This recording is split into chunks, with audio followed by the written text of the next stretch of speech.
In this video, what we'll be doing is we'll be collecting words from users until they enter the word quit, and we're going to have them enter that all on one line.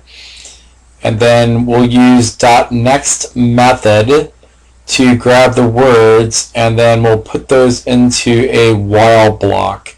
So for each word, what we're going to do is we're going to print out the word in reverse order.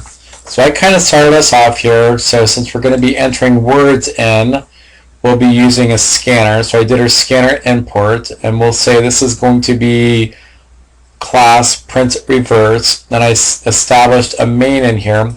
So let's think about some of the variables that we're going to need. So we know that we're going to have maybe like some string. So we know we need a scanner. So let's put our scanner in here. Scanner, we'll call this keyboard, equals new scanner constructor here. System in, and tie that to our keyboard.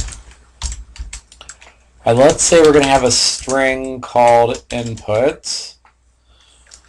And then a lot of times what we'll do is just to that empty character set right there. And notice that this does not have a space. This is just 2 exclamation marks. Let's do string reverse here as well. If we want to, we can initialize out to empty character set as well. Okay, so we have our variables. So now let's create a message to our user. So system.out.println, enter words to print backwards, and have the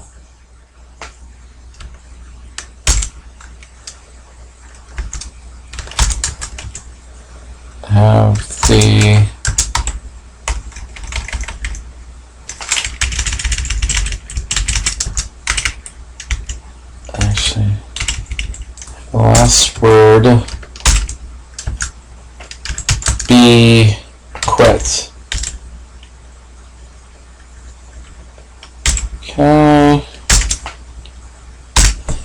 Okay, so now what we want to do then is we want to actually grab our user input now. So to do that, we just want to grab a single word at a time. So to do that, we have 2 choices for our strings. We can either use .next, and that's going to grab to the first space, or we can grab .next line. However, comma, if we do use .next line, that's going to grab that whole line. So in this case, next is going to be a better scanner option for us. So we can just say input, since we already have that established, declared as a string above, equals keyboard dot next. Okay, and then let's clean this guy up a bit. So we're going to grab this first word. So and then what we want to do now is we want to put this in a while loop, so that we say while input dot equals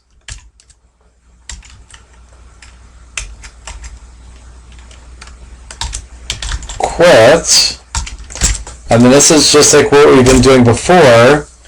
Do we want this to run or not run? So if it equals quit, we don't want it to run. Therefore, we put an exclamation mark right here. So because we have a while loop, we're going to print our brackets in here. Okay, so now what we need to do then is we need to grab our word and reverse it. So essentially, we're going to have to do a couple things here. One, we'll grab the last letter, and we'll basically take that around to the first letter, and we want to have that build on itself. So to do that, what we want to do is, and I'm intentionally not going to put, so let's put reverse in here. Reverse equals the empty character set. And I'm just going to leave this out for now. We're intentionally going to do that just to see what happens here. So let's grab our first word. So now that we have our word, we can do a for loop to say int I equals, and let's set this to the last character of the word. So since we know that each word starts with 0, it's going to be the length minus 1. So let's say that we have int I is input.length method minus 1. And if we do .length, we're going to have an out of bounds exception because it's going to try to grab 1 to the right of our word. And let's say that we're going to do I greater than or equal to 0, because once we get to 0, we want to stop. And since we're essentially starting on the right side of our word and want to go to 0, we're going to decrement instead of increment here. Our for loop. And now what we can do then is we can say reverse is input dot char at I. So I have a mistake in here as well. And then we can say, once we're done with this, so what this is going to do is build the word for us. And then notice that since we only had one statement, I didn't put a block in here, but if you want to, you can put the curly braces. Either way, so now let's print out the word reverse. System.out.println the original, let's just say that we have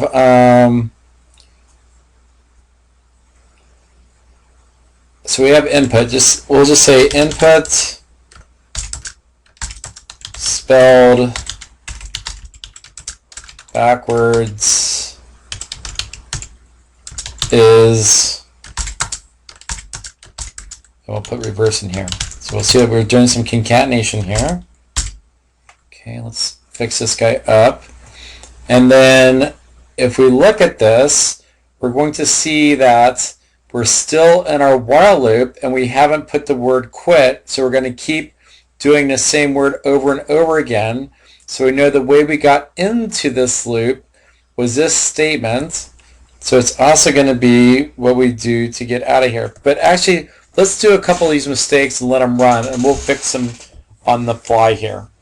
Okay, so let's compile this, and we should be good, I think. Print. It's going to be much better if we say print line. All right, now let's see what happens. Incompatible types. Reverse is .character at I. All right, so Java's not even letting us do this because what do we have on the right now? So if we look at this, we have reverse, and reverse is a string, and we have a character on the right. So even though this kind of overloads, Java's not letting us do this because we have a character on the right and a string on the left. So to fix this, what we're going to do is we could say we want to build on top of this. So we could say reverse is reverse. Let's just say reverse is reverse plus that character. So if we do this, we're going to start off with reverse is 0. So yeah, so if we do this, we've initialized reverse to the null set, and then we've excluded this guy out right here. So what this is going to do is it's going to grab the empty set, it's going to add this first character to this, and now if we have a string and a character, that will create a string, and will therefore have a string on the right and a string on the left.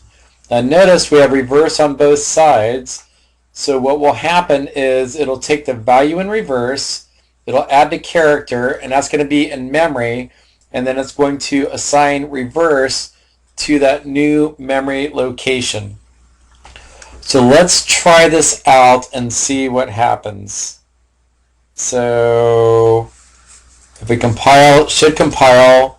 And now let's write out our print reverse here.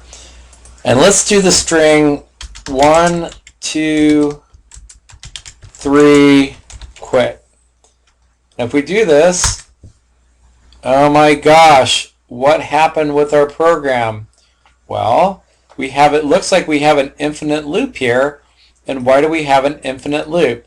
Well, we have an infinite loop because we entered the word input.equals quit. We spun this down, but nowhere did we collect another word. Because we didn't collect another word, this is always true. So let's fix that. So to do that, we're going to put input just the way we got in there. And we're going to put this out. So in our case, if we did 1, 2, 3,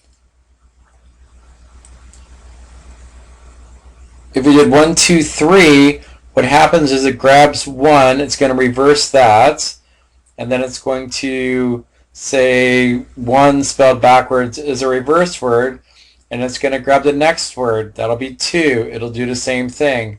Then it'll grab 3, do the same thing. Then it'll grab quit. When it grabs quit, input will equal quit. That'll be true. And then we say not true, so that makes it false. Okay? So let's compile this and see what happens. So our program, okay, so we compiled. Now if we run this, we're going to see, let's see, 1, 2, 3, quit. And if we do this, 1 spelled backwards is eno, 2 spelled backwards is enot, and then 3 spelled backwards. So this isn't what we wanted. So what happened? What happened is we didn't clear out reverse.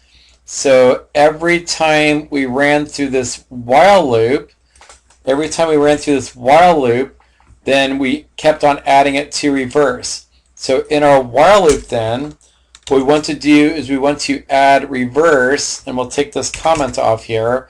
So now every time we go through, we'll do while, we'll clear reverse, then we'll flip it, spell it out, grab the next word, go into our while loop, and then now we clear reverse. So by doing that, now we'll only have one word until we get to quit, and it stops. So let's compile this and run this. So now if we do 1, 2, 3, quit, it'll say eno 2, 3, and it ends at quit. Okay, so this concludes this video, and hopefully this will help you out with the reverse word problem we have for chapter 4.